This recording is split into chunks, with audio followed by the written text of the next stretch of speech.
Here we are, the Survivor Specialist now. This is the first edition of our new name, the Survivor Specialist. I think it's up and running. Great time to start it. Really, really intense episode. I know we had a lot of people hurt, but I actually really enjoyed this episode. Probably the first time ever that they didn't even toss up an option B for a boot. It was just like Alicia going home. So kind of a unique episode. I'm excited to get into it. Yeah, that was kind of interesting with the whole, you knew Alicia was going home as soon as you found out that there was going to be another tribal, because there was literally 10 minutes left in the episode by the time that tribe lost. Is that how much was left? 10 minutes? Yeah, I actually, at that point when Jeff's like, should we just do tribal now?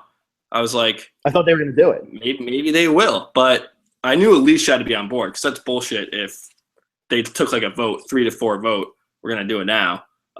So at least, Alicia could fight her way, or I don't know what she was going to do. She probably looked for a second idol. I don't know what she was going to do, but I'm glad she fought for herself and said, look, no, we're going to do this the right way, go to tribal, have her torch snuffed, all that stuff.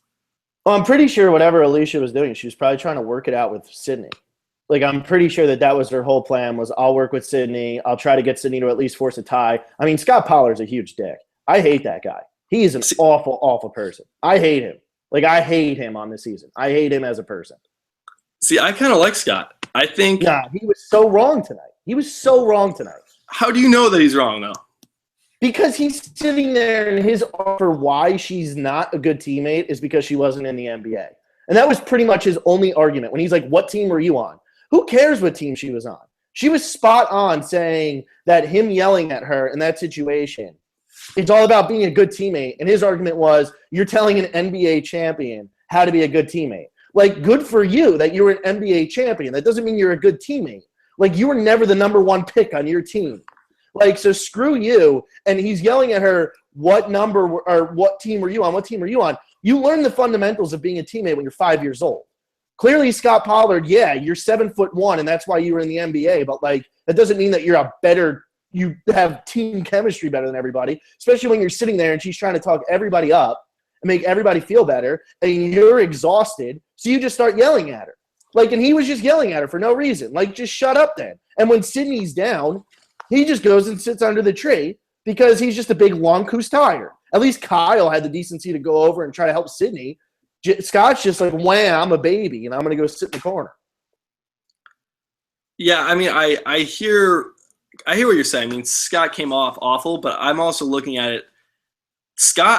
Jason has said some awful things about Alicia pretty much every episode this season.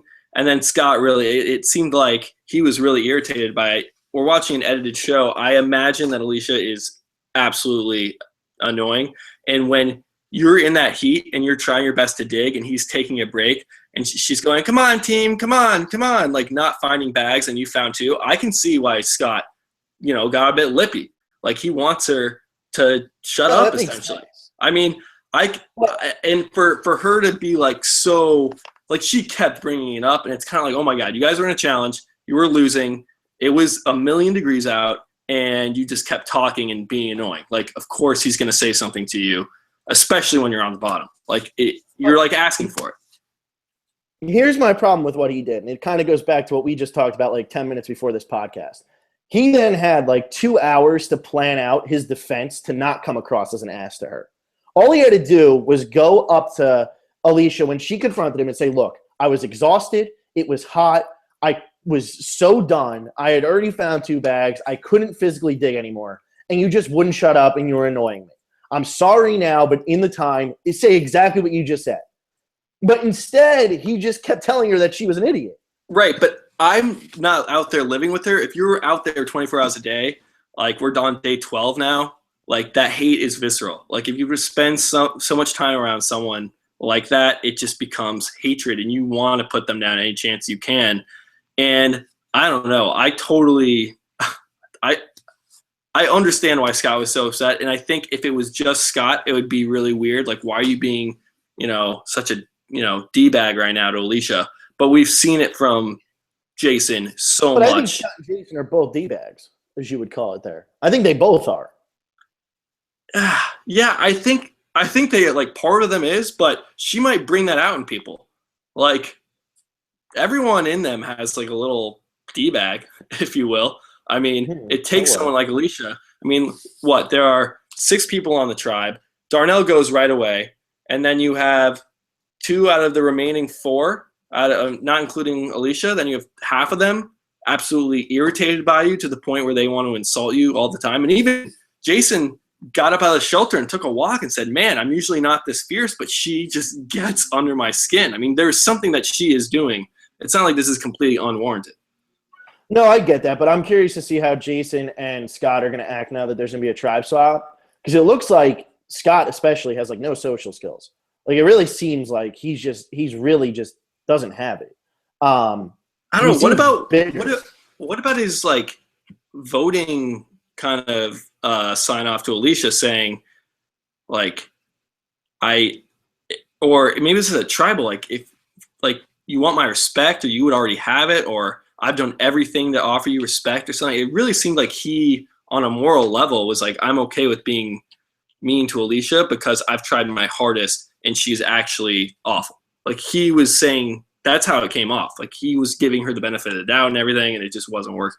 But it's the whole bullying thing where he also had everybody on his side. So it's a lot easier to see her as the pest and awful and feel like you're doing right and you did everything you could when everybody's on your side anyway, than to sit there and say, hey, Alicia's really not that bad. I was just kind of being a dick. And, it's a lot easier when everybody's on your side. If he was the one who was the outsider and he was the only one bullying her, then, yeah, he's probably not going to be as, I tried everything I could, this and that and the other thing. But, like, he's almost like Peter on this tribe, but he does have the power. You know what I mean? Like, I don't think Scott's on the right at all here. See, I think I like Alicia a lot too. Like, I'm kind of sad to see her go. She was really fun to watch. She really did never give up. We saw that all throughout. I think she got a kind of a raw deal being placed on the Brawn tribe to start with. She clearly isn't Brawn. Jeff even had to say it at tribal council, like you're Brawn inside or some kind of, You don't take lip from anybody. It's like, how does that doesn't like work. that's why you're Brawn. So I think she really kind of, same with Darnell. I don't think he was Brawn either. That's why he kind of didn't fall on the right side of the numbers. So I don't know. I see both sides of this very well. I don't like, my opinion of Scott really doesn't go down all that much after this episode. A little bit, yeah, but I don't know. I think a lot of it has to do with editing, and a lot has to do with we don't know what they are going through with Alicia, because it seems clear she was really, doing something wrong. I get that, but they should be super, super happy that there was one more tribal, because if she makes it anywhere, their game is completely done. And now what ends up working out for the 3 of them is that, or at least for Scott and Jason, Sydney's not going to say anything bad about the 2 of them, I don't really think. And they got rid of anybody who would try to, follow somebody else and vote them out. I mean, if there was not this tribal, which I was thinking there wasn't going to be, I thought that they might go to – my mom had texted me from the East Coast and said, yeah, there's a tribal council, but I wasn't sure if that meant like they were going to go tribal and do the merge swap, or – you know what I mean? Like they would do some sort of swap. So like I was thinking maybe that was going to happen because there was just so little time left when they cut to that last commercial, and then they actually came back and went straight to a challenge. I'm like, oh wow, we actually are going to get a real tribal council tonight. So that was kind of weird to me. This is the latest into a 3-tribe season that we've had the swap happen, because 5 people went home before this happened because Caleb getting medevac. Right. And it'll be, it looks like we get one next week, so I guess the tribes will just be uneven, which isn't totally, it's not absurd to by any means to just have one, no. One tribe has, 7, and then one has 6? Yeah. It's like, it's not like a sin. It's not like completely unfair. One tribe just gets kind of an extra person, and they're going to have to sit out people in challenges anyway. I actually thought that Beauty might end up going to tribal council just because. So did I. Just because Ty had that whole thing, like the 3-2, but he's got the idol. We didn't see any of their camp life tonight, not one bit at all. But I do appreciate the editing this episode. They spent more time on like this crazy triple, injury or medical challenge instead of going through a full tribal council, doing the pre-tribal with Alicia, squirming with Sydney. I appreciate that they just said, look, it's so obvious Alicia's going. Let's focus on this insane challenge. let's get into the challenge here. I mean, it happened so early. I don't know. Do you want to talk about Brains and Peter coming back? It was No. pretty. No. I Yeah, I mean, don't we know. don't really have to talk about any of the camp life here because we pretty much covered the Alicia thing. There was nothing up B, and everything that was on Brains was just kind of like Debbie. I mean, Debbie's getting like a huge edit here, which is kind of crazy to me. Nobody else really got anything. Peter got one. But no, let's just spend the rest of this talking about the challenge because to me, that challenge was so crazy. But I agree with you. They had to edit it where this was the entire episode because they're never going to get something as dramatic as this again. I mean, when they started that challenge, I was like, why are people going to go down during this? Like, they've done this challenge a million times. They've done it with people doing it individually, and nobody's ever passed out. Nobody's ever, like, even come close to passing out. And then when they did the elapsed time of 45 minutes, I was like, oh, crap. This is why it's going to happen. Like, it's just going to be because they're out there for way too long. And like what ended up happening to Debbie, it's just going to be heat stroke. Yeah, it's like I've heard a lot of people say that this is awful. They need to make this challenge easier, all this stuff. That's totally not the case. I mean, this is a very standard challenge, and they had the dream team run it, I'm pretty sure. I mean, they run all the challenges before to make sure everything, is working out. I just think they dug the balls way too hard. Like that was they just too big of an area. Way too big of an area, way too deep. I mean, if you just have a smaller area, it would have been fine. And even from a challenge point, not even talking about what happened medically, like I don't want to see a challenge where you get hung up on one thing and it's just kind of luck, and then once you get past that, you're good to go. Well, yeah, and plus it really did make that challenge uneventful because Brains won by so much. And then even Beauty found it, and Caleb had 500 shots to make that last one before Brawn even got there. So they should have made it smaller. They made the bags tiny too. Normally it's in like these huge bags. It looked like the bags were way smaller too, which is weird. Yeah, I mean, they're just trying to, it's season 32. They're trying to step it up, really put them to work. It was crazy how, I mean, when I saw these previews, we've been hearing about episode 4, I thought this would be the second challenge. I didn't think it would happen so early. We already kind of talked about that, how that surprised us. And then usually if like when Russell went down, they bring medical in, he just goes like, challenge is over. Like pause the challenge. Or even in One World when, I think that was the first episode, I forget her name, she like hurt her wrist. Yeah. And they like paused the challenge and offered the guys like, do you want to, do you want to redo it or give the girls a chance? Like you've technically won, all this stuff. This was like, all right, we're going to help Debbie out. The challenge is going to keep going. And then the challenge ended. Like I was like, wow, the challenge is over. Debbie was fine while the challenge was over. This is how long it happened. Mm-hmm. And then Caleb and Sydney kind of go simultaneously. And the doctor looked like he was running back and forth. He was sweating. I thought he might get heat stroke. I mean, I know. It was bizarre. The thing with me was to see the way Caleb went, because he was fine during the challenge. He just totally overworked himself. And I was like, okay, he's going over to the shade. He just needs to lay down. He'll be okay. And he's laying there, and, like, he was, like, hyperventilating. Like, he was losing it bad, which was really crazy to me because he was fine during the challenge. And at the end of it, all he's doing is rolling the ball. And, yeah, he was running after him to get him and stuff. But in all reality, he's just rolling the ball. It wasn't like he just got done, like, sprinting to something or climbing something or anything like that, and the challenge ended and he's exhausted. Like, he was rolling a ball for, like, a good half hour maybe. You know what I mean? Like, who knows how long it really was. But, like, he didn't do anything really physical at all towards the end of that challenge, and as soon as it ended, he just completely lost it. His body just started shutting down. Yeah, I mean, that happened to Sydney, too. I mean, they were both which is crazy because they both finished the challenge, and they're just like, oh, let me get some water. Kind of like you said, just get some shade. It was bad. I mean, it was awful. For Caleb to have to be medevaced, I mean, it's nuts. Testament to really how hot it is out there. I want to talk about Jason for a while here, I think, because this was interesting. He was the one pretty much helping Sydney. It seemed like obviously Caleb's case was more severe as he did have to get medevac, but it seemed like the doctor, everyone was kind of huddled around Caleb. But Sydney, man, and Jason just was there the whole time. They didn't really highlight it though at all. Like they showed him, but he didn't get a confessional about helping Sydney. I mean, he had that one thing about being in the Army, but we didn't see much later. I don't know. What do you think this kind of says about Jason's edit? Because we see he's a bully, but he has like daughters, that he's a father. Like I don't know what are they painting him in with this light? Because it seems like they underplayed it. I think they're painting him as like a complex dude. And this is where I come in with my hate for Scott again, because they're never showing Scott as being self-aware that he's being any sort of bully. Jason is self-aware. Like, he even said, like, I lost my cool. She drives me nuts and I lost my cool. I need to calm down with that. But I have 2 daughters and this is my reasoning for it. And, like, he gives his input. And this was my big thing here is, like, he's sitting there helping Sydney after this brutal challenge. And you know he's hurting really, really bad. And Scott's just sitting over there under the damn tree. And, like, I feel like here's the difference between Scott and Jason. They're both huge bullies, but Jason is still a good person at heart. He just he feels like he has to bully his way through this game. And he's just an aggressive personality. But I feel like at heart, he's actually a really, really good person. He just comes off a little harsh sometimes.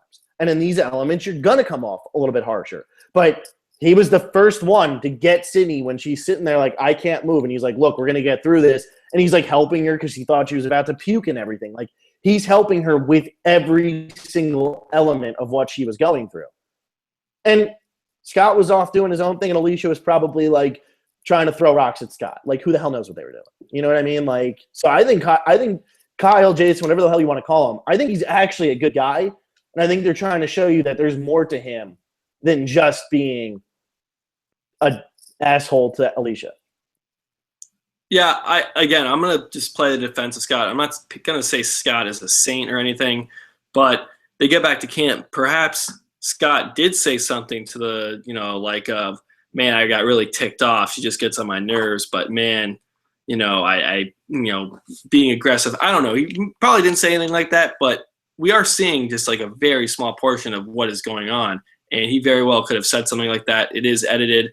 And then, I don't know, Sarge or Kyle, like he was in the military, he has experience helping people and knows what to do. I don't think, like, if Scott goes over to Sydney, what is he going to do? He might make it worse. He might fall on top of her and suffocate her. He's probably struggling himself. But, I mean, what if he had helped her, and by helping her, he became, got heat stroke? Like, you never know with these things. He could have been so close to that. So, I don't know, just to say, like, you got to give credit to Kyle for helping. Man, I call him. I did. Kyle, Sarge, Jason. I mean, I call this guy so many names. I'm giving him credit, but you can't say, well, Scott didn't help. Like, you don't take away from someone just because someone did a good thing. No. But I think Neil wasn't like helping Debbie. I mean, the doctor was. It's like, but I think that what they're doing here with this whole Kyle thing is, and then giving him the confessional about being self-aware with this whole Alicia when he flipped out on her. I think they are showing him as somebody who is self-aware. Whereas I don't think they're showing Scott as self-aware at all. They're not letting him defend himself. And it's not he's not getting anything that proves that he's right. Right. I'm just saying from, like, I can't call Scott a bad person from, like, the edited version of the show, because I think if anything, I think Scott is a good guy, and he is, like you said about Kyle, he is kind of a little bit of a bully. He's like a big guy. He's, successful. There's definitely that part of his personality, but that doesn't mean he's like a bad guy at heart. I mean, he got a great relationship with Jenny, didn't write her name down. We've seen kind of, parts of loyalty, things like that. I think he just really doesn't like Alicia. So we have to see how he interacts with other characters. If he's a bully to more characters, then yeah. But if it's just Alicia, I think let's just wait and see before we call him like a terrible person,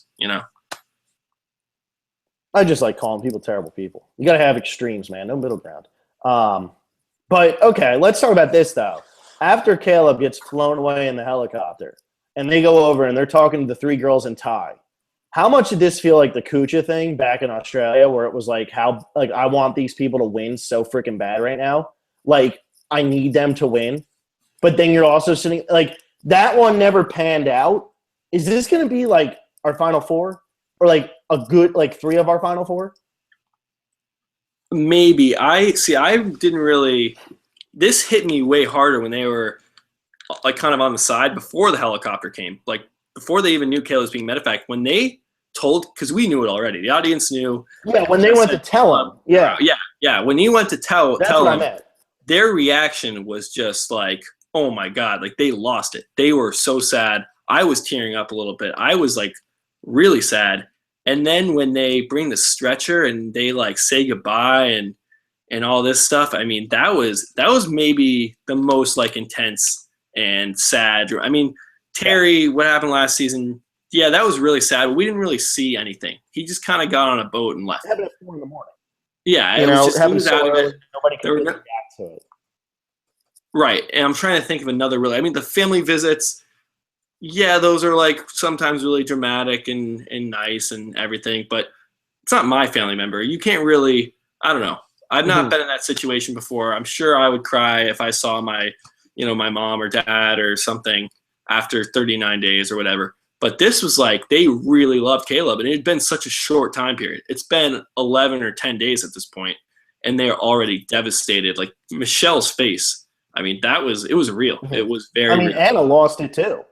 Anna absolutely lost it. And this is what I was saying. The only thing that you can compare to this is Scoopin when he gets medevaced in Australia.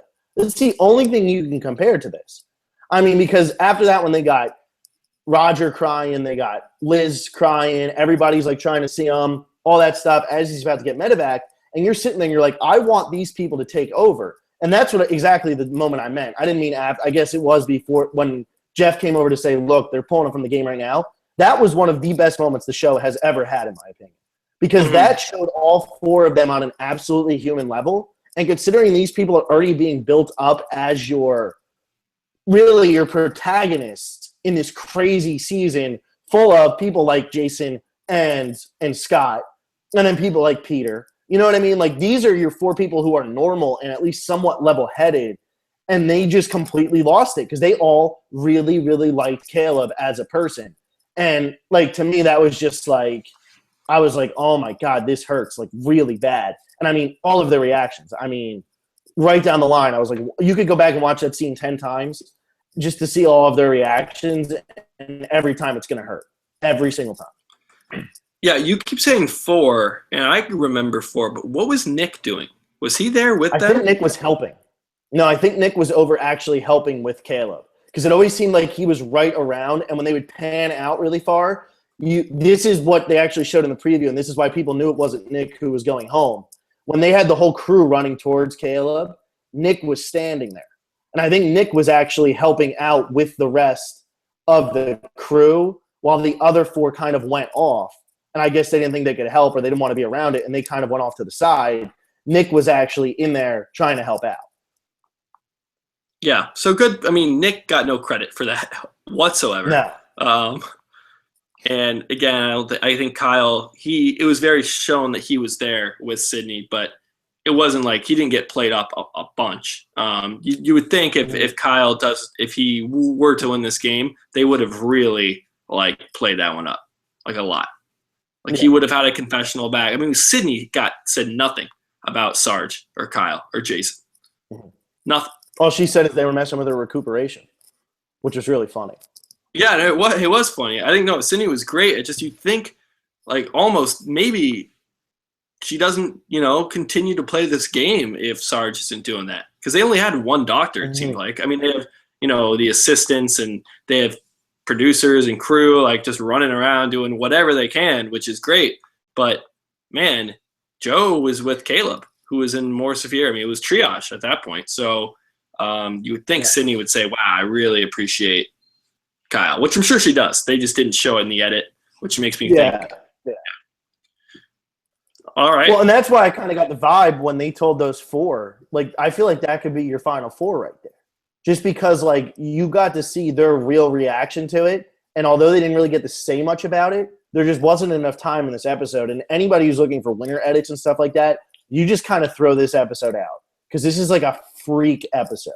Like, I don't think you really are going to get anything. Like, you don't eliminate somebody as a potential winner because of this episode. I think people could take a step up. As I'm saying, I think you might have your final 4. You're saying this whole Kyle thing, like, where does that actually fit? But, like, there were, like, almost no confessionals at all this entire episode. You can't look at the entire Brains tribe and say none of them can win now just because only Debbie got confessional. Aubrey and Neil are done. They can't win. No, I'm kidding. Because of tonight. Yeah, no, okay. That's what I'm saying, though. Like, because this was a half hour. I mean, they literally came to this challenge. They were 10 minutes in at this challenge before they decided to go to even a commercial break. Like, that's how much they focused on this challenge. So, like, you can't take into account really anything that happens outside of, that else that happened in this episode, because it's just not enough.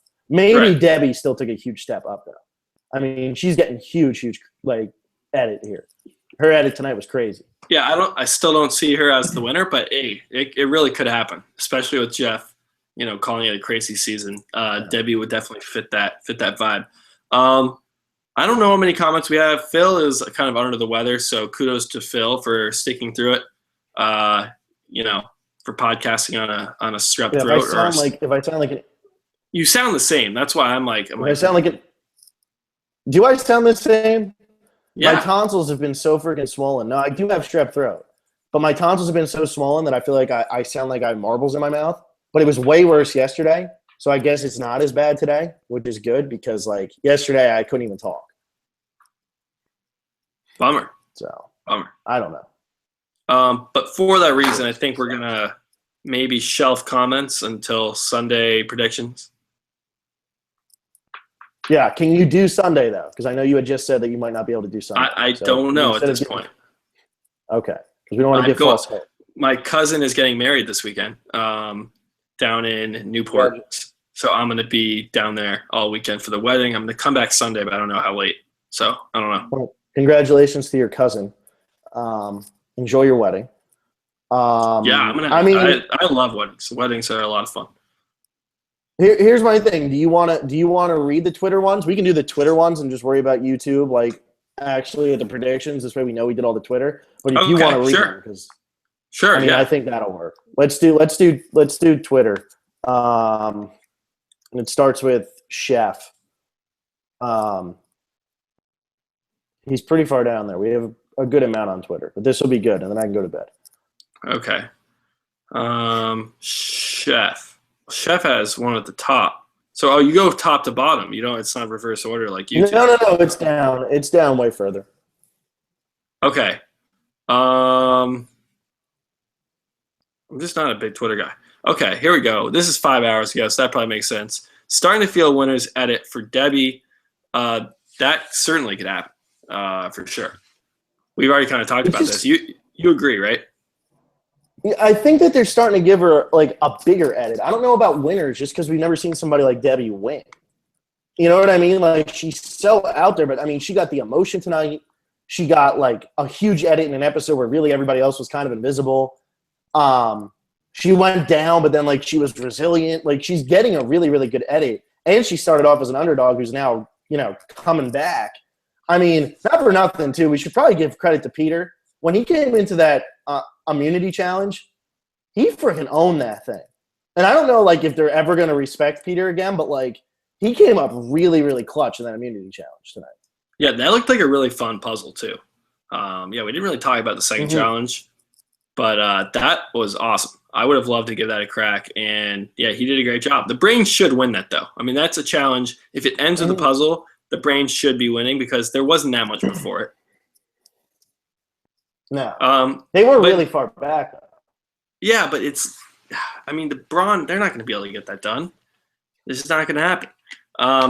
Regarding Debbie's winner edit, here's my problem with, like, the whole phrase and just the whole, not that it's a bad question. I think it's interesting to talk about, but like you said, we haven't seen someone like Debbie win, but we've seen so many of these, like, kind of quirky, over-the-top characters, and they're going to get big edits anyway.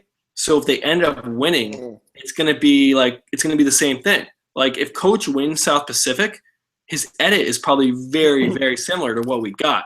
So it's like, it's really hard to say. It's just they're going to get screen time. Yeah, go ahead. This is kind of why I'm saying, like, you kind of throw out tonight's episode in terms of a winner's edit because Ty and Debbie were the two who got a lot of time, like screen time, and then Brawn because they went to tribal and there's only 4 of them anyway.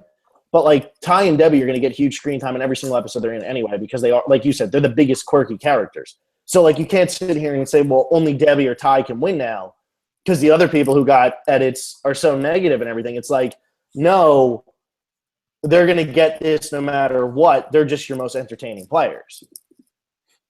Or quirkiest out there. Yeah, weirdest. Exactly. They're energetic. They great entertainment, great TV. And yeah, one of them might win. I mean, it could happen. Alrighty, let's go to Steel Punch. We just had arguably the best challenge, arguably the most boring travel ever. Anyway, entertaining episode. Best challenge, which one is he talking about? I think he's probably talking about the first one. Just because of the drama that happened. Is it the best or is it the worst? It's definitely the worst. You know what, though? Let's talk about this. If the producers were going to put that as a reward challenge, this is the first reward challenge of the season. So they decide to bring in a reward challenge that's going to literally knock 3 people on their asses. Could they have asked for a better time to do it than right before the Alicia boot? Yeah. Because they didn't have to have a long trial tonight. You know what I mean? This worked out perfectly for them, as messed up as it is. This is actually very revealing because now that you say this, it's almost like every time we have this revealing boot, it's like, man, we probably could have just gone straight to tribal and had an Alicia thing. It's probably that cut and dry, but they're building it up as so obvious. And I know they had the whole thing on the map of, after the challenge was over and they had a little talk, let's go to tribal now. But sometimes I'm sure it's been this cut and dry, but they have to have something to fill out the episode when they don't have people dropping like flies left and right. So this could be down the road. Season 37, we're kind of saying, man, this episode they could have pulled an Alicia. It's going to kind of go down as a term, I think. It could, yeah. It really might. It really might. They set this up perfectly in the other 3 episodes to have her go tonight. Like, it was perfectly done. Really. Well done, editors. Like, you did. I love Alicia.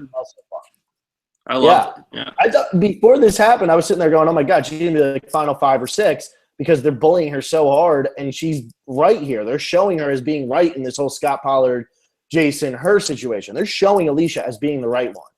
And, they're like the others are just coming across as huge bullies. And it's like, then she goes home and it's like, well, damn it. They that sucks. But the editors did a good job with this. Right. No, I agree. Great editing this season. Giovanni or Liana, after this episode, would you two ever apply to the show? 100% yes. I mean, this doesn't sway me. Mike fell into the fire season 2. So. I'd be the guy in the challenge who just gives up. I'm not going to push myself to exhaustion. Yeah, you're going to be like Scott, just sitting on his ass. Screw it. Yeah, I would just – that's why I hate Scott so much, because I see so much of myself in him. Right. Giovanni also says MVP of the Survivor medical team, LVP the conditions of Kaoh Rong. I don't know. Who gets MVP? I think Kyle gets MVP, right? I think so, because at least they showed him as knowing what was going on and stuff. You can't give MVP to Debbie. She didn't really do anything. She almost had a heat stroke. She just got a big edit. You can't really give it to anybody on beauty because we saw nothing from it. It's got to be Kyle. I don't even know if you do an LVP tonight. Yeah, we'll have to kind of think about it here. Malcolm Jr. says Scott. He could get MVP. What are you talking about? But he could get LVP too. Why? What did he do? They're just showing him awful. Yeah, I don't know if it's complete. I don't know. I wouldn't give. Well, there is no LVP for this. Okay. Caleb gets LVP. Come on, suck it up, Caleb. Malcolm Jr. says this episode sucked. Caleb gets removed from the game, and Alicia gets voted out right before the tribe swap. So disappointing. I like the episode. Of course, it's a matter of opinion at this point. Malcolm Jr. also says, how do they plan on having a tribe swap of 13 people? We talked about this already. It's not some awful thing to have 6 or 7. Sure, the tribe of 6 is a little bit disadvantaged, but at least look at Cambodia last season. They did a tribe dissolve, and one tribe had to go to a camp with no shelter. That's way worse than having one person down. And this is a situation. They didn't plan to have it with 13, but once Caleb went, they were like, okay, we can still roll with this. You know what I mean? They were going to do it at 14 like they always do. Right.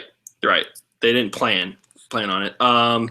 Giovanni says, a lot of people think there's bullying in the season. Do you agree or disagree? So far there has been a fair bit amount. I think we're going to see more, likely coming from Scott or Peter. Those are your bullies. And Sarge, too. we have 3 kind of people that could be potential bullies. Yeah. Ash hopes that you get better. She says, wow, what an intense, exciting episode, although that had to be one of the most predictable tribal councils ever. It was, but I think it's worth it that that happened. I have no problem with the Predictable Tribal Council. I agree. Ash says, I thought it was interesting that all of a sudden there was a reward enemy challenge this episode. Any ideas why? I think we're just down to there's just fewer people in the game. So, we start with 18. You kind of have a lot of faces got to get to, opinions, confessionals, tribe life. And then, we're 3 boots in. It's like, okay, we have a little more time to free up because we don't have so many people to take care of. And then you're somebody who's going to get medevac, and they need the numbers go out faster. But they didn't plan that. I don't know, man. Maybe they were planning that. Maybe they were planning all along. They were like, yo, let's hide these bags super deep in a huge area so that somebody passes out. That's exactly right. I know I was saying in, I think the predictions episode, I was saying it really sucked that, if somebody goes out that you really like Caleb I really liked. It sucks that if somebody like him goes out, it could ruin the season. I actually feel like the way Survivor handled this, it didn't. Because they gave you people to root for now. And with Alicia going out, then they gave you people to root against. You know what I mean? And the brains kind of fall in the middle of this. But you really do have your beauties to root for and your brawn to root against. And where do all of the brains fit into this situation? It's going to be an interesting way that this plays out. Still sucks. It would have been nice to see what Caleb could have done. Because I think he really could have just, done as well as Hayden did as the Big Brother player, or done even better. And so it kind of sucks that he goes out this way, but... And that answers Ann Curtis' question, how far do you think Caleb would have made it if he hadn't gotten medevac? It's so hard to say. So many things change. But I think he was a pretty good player. I think he had a solid social game. Obviously, was close with Ty. In with that Girls Alliance, I think he would have made it really far. And then Jimmy O'Connor, who named our podcast, so thanks to him, they mentioned that Caleb wants to come back, not once, but twice. Safe to say that he will. I think it's about 100% lock. I was going to bring this up.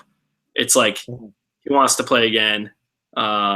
Jeff wants him to play again. It's so fair. It was one of these things with the CBS. CBS wanted Caleb on the show, and Jeff wanted nothing to do with it. And Jeff said he's never been more wrong in his life, and Jeff absolutely loves the guy now. So there's no way that Caleb doesn't come back. I agree. I think it's 100% locked. The next time they do any type of returning season, Caleb's coming back because they're going to do it somewhat in the near future, and he's still going to be on everybody's mind. I mean, to me, that was more intense than the Russell Swan medevac. Because the Russell Swan medevac, it only focused on him and everything. I mean, this had so much going on. Nobody's ever going to forget this that just saw this. So I don't think there's any way Caleb doesn't come back. Right. Ann Curtis, did you fear the medevac was going to take the entire episode? Once it started, I knew it wasn't going to. I knew we were going to tribal. Mm-hmm. I was actually kind of worried how I did my power rankings because I didn't think there'd be one, and I started thinking, oh, man, what did I do wrong? That was my first thought. Who won? I don't even remember where I had Alicia. I had Alicia at 8. You had her at 6. Wow. I did not think there was going to be a tribal. No, we really were banking on it. Johnny Burtek, after what we saw at the Reward Challenge tonight, could this be the last seasons forever ever? There's actually no chance that happens. Season 33 and 34 have already been renewed. Going to be filming in Fiji. Johnny Talks Sports. Are you guys going to fill out March Madness brackets this year? Of course we are. We're rooting for Miami. ACC tournament starts tomorrow, or we had our first game. It's already been, yeah. All right, but the round for us starts tomorrow. Would you watch a season? This is Larry Miller. Would you watch a season where Ty, Tyson, and Tyler return for a 3-tribe season? Obviously, I'd watch it because it's Survivor. I'd watch it. I mean, you could name on any scenario, and if it's a Survivor season, I'm going to watch it. But kind of odd. I guess it's the Ty, Tyson, Tyler. Kind of funny, I guess. Henry Alford, thoroughly confused by this episode. There were very few contextuals and no strategy talk. This is a weird season. Yeah, Phil has been kind of saying this the whole night, that this is a freak show episode, not a standard episode whatsoever. Phil, if you want to chime in here at any time, I know your voice is sore, so let me know if you have anything to say. No, this was an episode they had to do this way. And you got to understand, this is never going to happen again. You can't say the season takes a hit here because this episode was so different. You just got to acknowledge this is just how it's going to be for this episode. You had this big of something happen. This does not hurt the season at all. This probably is the best episode of the season so far. And I'd be surprised if another episode tops it, because it doesn't always have to come down to some big strategic move that makes an episode great. You know what I mean? This is a great, the most memorable episode is when Scoopin falls in the fire. and there's no strategy at all in that entire episode. But a man falls in the fire. How are you not remembering that? And that is literally what happened here. Like, nobody who watched this episode is ever going to forget it. Dude, when people kept Jeff was looking around like, oh my God, another one? Like, it was honest chaos with people. We had never seen so much of the production side. We saw people running around with microphones. There was tents, umbrellas. It was madness. I mean, it was literally insane. I'm glad we got so much of it. We're not going to see anything like it again, like you said. Jimmy O'Connor says, Scott's edit equals oblivious merge-ish boot, so somewhere around the merge. That's probably right. Jason's edit equals losing finalist. Hey, I think that's a good call too. Sydney's edit equals Soul Survivor. Maybe. I still think it's a beauty. Both our preseason winner picks were beauties. Anna for me, Michelle for Phil. So, we're probably going to stick with that, as long as that beauty foursome or fivesome stick together. Sydney is the only possible Brawn that can win the game right now. I don't think Kyle can win, and Scott definitely can't win. Right. Right now, Sydney's the only one who can win. I mean, tonight showed a lot of Sydney. I mean, it showed her completely break down, and then it showed her get that funny moment afterwards, like, look, I'm still alive. I'm still doing good. So she's she's resilient as hell. Who knows what that's going to come down to with Sydney? You know what I mean? Like, she could win. She could also be, like, 7th place. She could still get medevaced. That could still happen again. Still get medevaced. Now, here's my question, though. I know we keep talking up – I have a question here. I know we keep talking up the medevacs, but supposedly there were some people who were medevaced after they were actually voted out of the game. Like, they had to be flown to, like, hospitals and stuff. Yeah, Liz. Do you think that when – really? Yeah, so Liz, do you think that when Redmond came out and said there were 3 medevacs, that was actually one of the medevacs? I don't know. I don't think it counts as a medevac if you're already voted out, but it could be, and I'm all for being, left in the dark in this kind of thing. I hope that the next time it happens, they don't put it in the preview. I just want it to happen. It's shocked me, but everything's about getting the numbers up. Let's save the rest. We have 3 from Chef. I guess we can knock them out. Sports question of the night: with all the free agency buzz, who do you think is going to win the Super Bowl next year? I'm going to pick the Patriots. That's just what I think. It's the safest one. Denver's probably pretty good. I mean, their defense is insane. Who do you got? They don't have a quarterback right now, though. Kaepernick is probably going to go. I'm going to go with the Detroit Lions because Calvin Johnson retired. They ruined another Hall of Famer's career. They pissed me off to no end. They're probably going to win about 7 games next year. I'll probably see a Super Bowl before I die, but I'm going to have to hold on to be 80 years old. So okay, I'm going to go with the Lions next year, though. You didn't make a pick. You just talked about your own team. What do you think of Joe's invisible edits? I don't know who's going to win. Dude, I haven't paid attention to any of it. What do you think of Joe's invisible edits? I feel like Joe gets medevac but isn't forced to leave and chooses to leave. That's a possibility. Except I don't see Joe quitting. I think if he's going to get medically evacuated, they're going to pull him. He's not going to give up. And Joe was Debbie's hero tonight. Joe was the one who was like, Debbie, we got to get somebody over here for you. That's true. I'm fine. Again, that didn't get a big highlight. If Joe was going to be the winner, he would have gotten more a lot earlier, but they would have kind of spiced that up a little bit. And then we have Chef, our last one. Redmond revealed 33 as a newbie and 34 as a returnee. It does seem like 34 is cooking up to be a returnee. I think it's a little soon, but if they do it well, I'm happy. Whatever. The problem right now is Survivor's just running. They're running through their good players way too fast. It's the reason why by the time you got to second chance, it was a great idea because they'd only all played once. But now if they're going to do a returnee season for 34, who are they going to bring back again? They going to bring back Spencer again? They're going to bring back Cass again? They're going to bring back Mike now, who won Worlds Apart? What are we really going to get? You know what I mean? We just had one. And before that, we had one in season 27. Yeah, it's true. Fair play might come back? Yeah, that's kind of a word on the street. Yeah, well. That would be awesome. Okay. So now Phil's on board. Well, no, what are they talking about? No, because what I'm worried about is this whole time period between Micronesia all the way to all the way to Blood versus Water, they burned through every new character they had. They burned through all of them. Like for Heroes versus Villains, it was like half of the cast from Micronesia's on Heroes versus Villains. And then after Heroes versus Villains, it's like, let's do Russell again. Let's do Boston Rob again. Let's do Coach again. Let's do Ozzy. Like, they just burned through them too much. Yeah, I think we're gonna get a mixed bag. I think if it is gonna happen, it's gonna be kind of like a real kind of, it'll be like a weird group of survivors. So I don't know if it'll be all. I think they realized that worked for Second Chance. Yeah, it really did work. Worked really, really well. So yeah, let's leave it at that. We'll get to YouTube comments on Sunday if I make it back. If not, we'll try to do it Monday. Or maybe, I'm gonna be at like a hotel. I don't know. I'll probably be doing things all weekend, but there is a time we can, try to squeeze it in. So. Yeah. Got anything else? We're the Survivor Specialist now. First episode being the Survivor Specialist. Be sure to like the video. Leave us comments for our predictions. Vote for MVP and LVP. I don't really know if we're going to do that, but, let's hear your thoughts. And, subscribe so you can, stay up to date on all the specialist stuff. You got anything else, Phil? Specialist stuff. That's classy. I like that.